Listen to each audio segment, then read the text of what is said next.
নমস্কাৰ বন্ধুসকল আপোনালোকে জ্ঞাত যে বৰ্তমান সময়ত অসম চৰকাৰৰ সমগ্ৰ শিক্ষাৰ অধীনত কৰি থকা কন্ট্ৰেক্টচুৱেল টিচাৰসকল আৰু ষ্টেট পুলৰ টিচাৰসকলক নিয়মীয়াকৰণৰ বাবে অসম চৰকাৰে এক বিশেষ পদক্ষেপ হাতত লৈছে যিটো কোৱা হৈছে স্পেচিয়েল ৰিক্ৰুইটমেণ্ট ড্ৰাইভ। এই ৰিক্ৰুইটমেণ্ট ড্ৰাইভত আনসকলে নোৱাৰে, কেৱল কৰি থকা কন্ট্ৰেক্টচুৱেল আৰু ষ্টেট পুলৰ টিচাৰসকলেহে পাৰিব। লগতে ইয়াৰ এপ্লাই হ'ব 6 জুলাইৰ পৰা 12 জুলাইলৈকে, অৰ্থাৎ 6 দিনহে সময়সীমা দিছে। আহক আজিৰ ভিডিঅ'টোত কেনেকৈ এপ্লাই কৰে আৰু কি কি ডকুমেণ্টছ লাগে সকলোখিনি জানি লওঁ।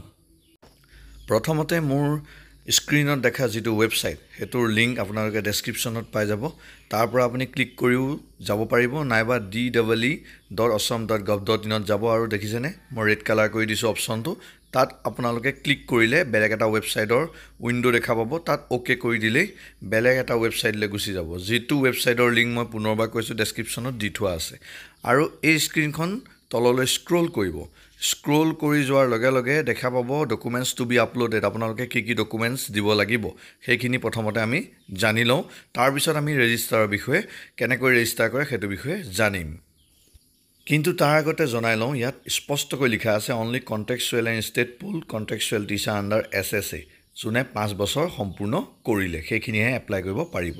এতিয়া আহক কি কি ডকুমেণ্টছ লাগিব। প্ৰথমতে আপোনাৰ একপি ফটো লাগিব, পাছপৰ্ট চাইজ 50 KB ভিতৰত। তাৰপিছত এটা আপোনাৰ চাইন লাগিব, ছিগনেচাৰ লাগিব, যিটোৰ 50 KBতকৈ বেছি হ'লে নহ'ব, তাৰ তলত বনাব লাগিব। তাৰপিছত আপুনি SSLC এডমিট কাৰ্ড লাগিব, হায়াৰ ছেকেণ্ডেৰী মাৰ্কশ্বিট লাগিব, হায়াৰ ছেকেণ্ডেৰী চাৰ্টিফিকেট লাগিব, টেটৰ মাৰ্কশ্বিট, টেটৰ চাৰ্টিফিকেট, এইখিনি আপুনি 300 KB ভিতৰত বনাই ল'ব লাগিব। আৰু PDF-ত বনাব লাগিব। ইয়াৰ পাছত আপোনালোকে যিখিনি কৰিছে, DLED কৰিছে, BEd কৰিছে, সেই DLED বা BEd বা বিভিন্ন ধৰণৰ যি ডিপ্ল'মা কৰিছে তাৰ মাৰ্কশ্বিট আৰু চাৰ্টিফিকেট আপুনি আপলোড কৰিব লাগিব। 8 আৰু 9 নম্বৰ ছেকশ্যনত সেইটো দিয়া আছে। তাৰ তললৈ যদি আপুনি চায়, তাৰ পাছত আপোনাৰ গ্ৰেজুৱেশ্যনৰ, যদি আপুনি গ্ৰেজুৱেশ্যন কৰিছে গ্ৰেজুৱেশ্যনৰ চাৰ্টিফিকেট আৰু মাৰ্কশ্বিট সেইখিনিও আপলোড কৰিব লাগিব। এইখিনিৰ লগতে আপুনি এটা PRC বা আধাৰ বা ভোটাৰ যিকোনো এটা আপোনাৰ প্ৰুফ হিচাপে, নাগৰিকত্ব প্ৰুফ হিচাপে আপুনি আপলোড কৰিব লাগিব। দেখিছেনে দি থোৱা আছে 12 নম্বৰ অপশ্যনত। আৰু লগতে আপুনি কাষ্ট, যদি আপুনি OBC বা অন্যান্য কাষ্টৰ হয় তেতিয়াহ'লে 12 নম্বৰ অপশ্যন মতে আপুনি কাষ্ট চাৰ্টিফিকেট আপলোড কৰিব লাগিব।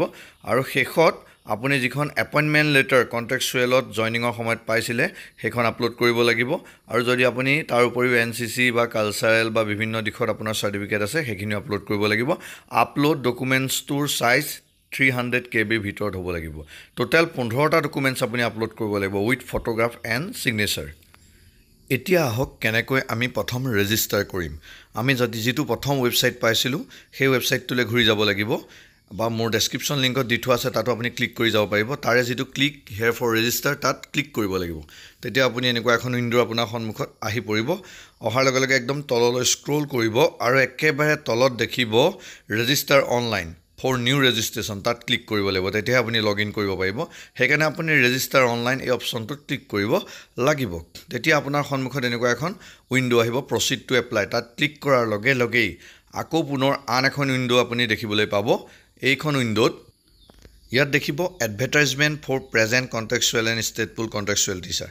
ইয়াত পষ্ট কেটেগৰী চিলেক্ট কৰিব লাগিব, লোৱাৰ প্ৰাইমেৰী নে আপাৰ প্ৰাইমেৰী। তাৰ তলত আপুনি কোনটো টেট, আছাম টেট নে চেণ্ট্ৰেল টেট নে আদাৰ টেট সেইটো চিলেক্ট কৰিব লাগিব।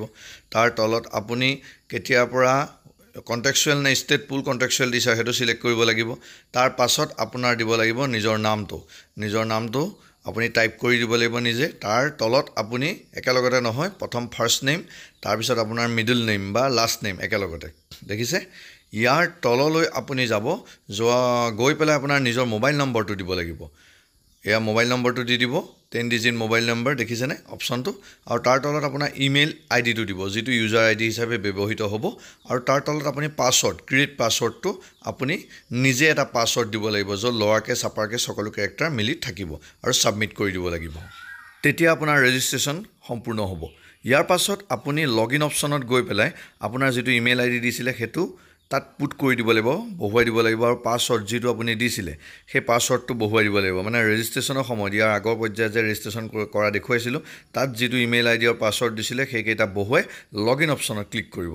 আৰু লগ ইন অপশ্যনত ক্লিক কৰাৰ লগে লগে আপোনাৰ সন্মুখত এনেকুৱা এখন উইণ্ড' আহি পৰিব, য'ত আপুনি নিজৰ নাম, আৰু দেউতাৰ নাম মাৰ নাম আৰু আপোনাৰ যদি কেনেবাকৈ বিবাহিত তেতিয়াহ'লে স্পাউচৰ নাম সকলোখিনি ইয়াত ফিল আপ কৰিব লাগিব তাৰ পাছত আপুনি তললৈ স্ক্ৰল কৰিলে আপোনাৰ যিখিনি এড্ৰেছ ডিটেইলছ ফিল আপ কৰিব লাগিব তললৈ স্ক্ৰল কৰি গ'লে এনেকৈ দেখা পাব আপুনি আৰ ইউ ইণ্ডিয়ান চিটিজেন তেতিয়া য়েছ বুলি দিব তেতিয়া সুধিব বাই বাৰ্থ নে আপুনি ইয়ালৈ আহিছিলে নে কেনেকৈ সেইটো দিব বাই বাৰ্থ তাৰপিছত আপোনাৰ পাৰ্মানেণ্ট ৰেচিডেণ্ট অফ আছাম সেইটো য়েছ কৰিব তাৰপিছত স্পৰ্টছৰ বিষয়ে সুধিব যদি আপোনাৰ স্পৰ্টছৰ চাৰ্টিফিকেট আছে তেতিয়াহ'লে ইয়াত ভৰাব লাগিব আৰু যদি কালচাৰেলৰ চাৰ্টিফিকেট আছে তেতিয়াও তাত ভৰাব লাগিব যদি নাই ন' অপশ্যন দিব প্লিজ চিলেক্ট অপশ্যনটো ন' কৰি দিব ইয়াৰ পাছত আপুনি দিব্যাং যদি PWD কেণ্ডিডেট হয় তেতিয়াহ'লে য়েছ নে ন' লিখিব তাৰ তললৈ যাব HSLC পাছ কৰা বছৰটো সুধিব ইয়াৰ পাছত আপুনি সায়েন্স বেকগ্ৰাউণ্ড নেকি সেইটো সুধিব য়েছ ন' কৰিব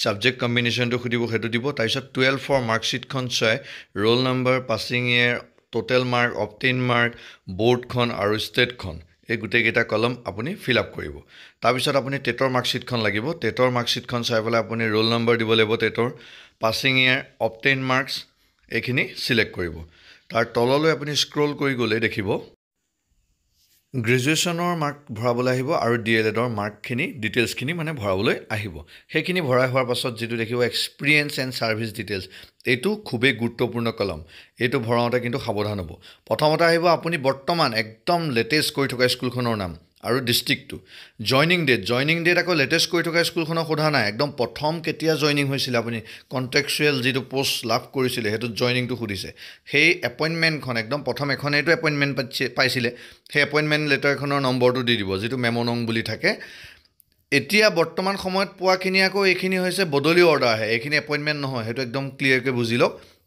প্ৰথম আপুনি লাভ কৰা এপইণ্টমেণ্টখনৰ মেম'নংটো দিব মানে এপইণ্টমেণ্ট লেটাৰ নম্বৰটো দিব আৰু এপইণ্টমেণ্টৰ ডেটটো দিব তাৰপিছত বৰ্তমান সময়ত যিখন স্কুল সেইখনৰ ইউডাইচ কোডটো দিব আৰু আপোনাৰ শিক্ষা সেতুৰ পৰা ইউনিক আইডিটো ভৰাই দিব স্ক্ৰীনত আপুনি ৰখিনি দেখিছে সেইখিনি শুদ্ধকৈ আৰু সঠিকভাৱে পূৰাই দিব তাৰ তলত আপোনাৰ আহিব are you continuing your service in above mention school আপুনি যিখন স্কুলত কৰি আছে তাতে আপোনাৰ পোষ্টটো ৰেগুলাৰ হোৱাটো নিয়মীয়া হোৱাটো বিচাৰে নেকি য়েছ নে ন' যদি য়েছ হয় য়েছ দিব যদি ন' দিয়ে তাত নিবিচাৰে তেতিয়াহ'লে কিন্তু ৰিজনটো তলত লিখি দিব লাগিব সেই যে ঘৰটো দেখিছে ৰেক্টেংগুল টাইপত সেই ঘৰটোত আপুনি লিখি দিব লাগিব ইয়াৰ পাছত আপুনি যেতিয়া ছাবমিট কৰিব এই গোটেইখিনি পূৰাই পেলাই এনেকুৱা ধৰণৰ এখন স্ক্ৰীন আহিব য'ত আপুনি ডকুমেণ্টছখিনি আপলোড কৰিব লাগিব আৰু ডকুমেণ্টছখিনি চাইজ আপোনালোকৰ আগতেও কৈছোঁ আৰু ইয়াতো দিয়া আছে চাই লওক আৰু এইখিনি হোৱাৰ পাছত একেবাৰে গোটেই ডকুমেণ্টছখিনি সঠিকভাৱে আপলোড হোৱাৰ পাছত লাষ্টত প্ৰিভিউ এণ্ড ছাবমিট বুলি এটা অপশ্যন আহিব